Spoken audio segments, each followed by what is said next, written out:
І все, з Новим роком!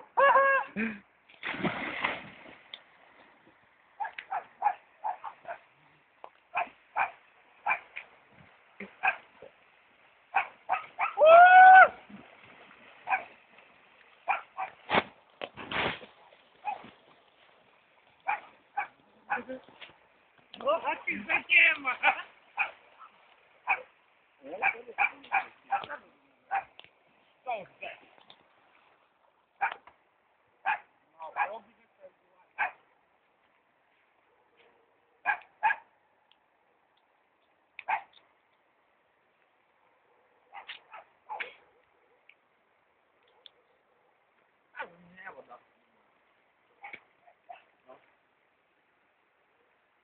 Просто люди потеряли, покупалися в лісі, можна купати.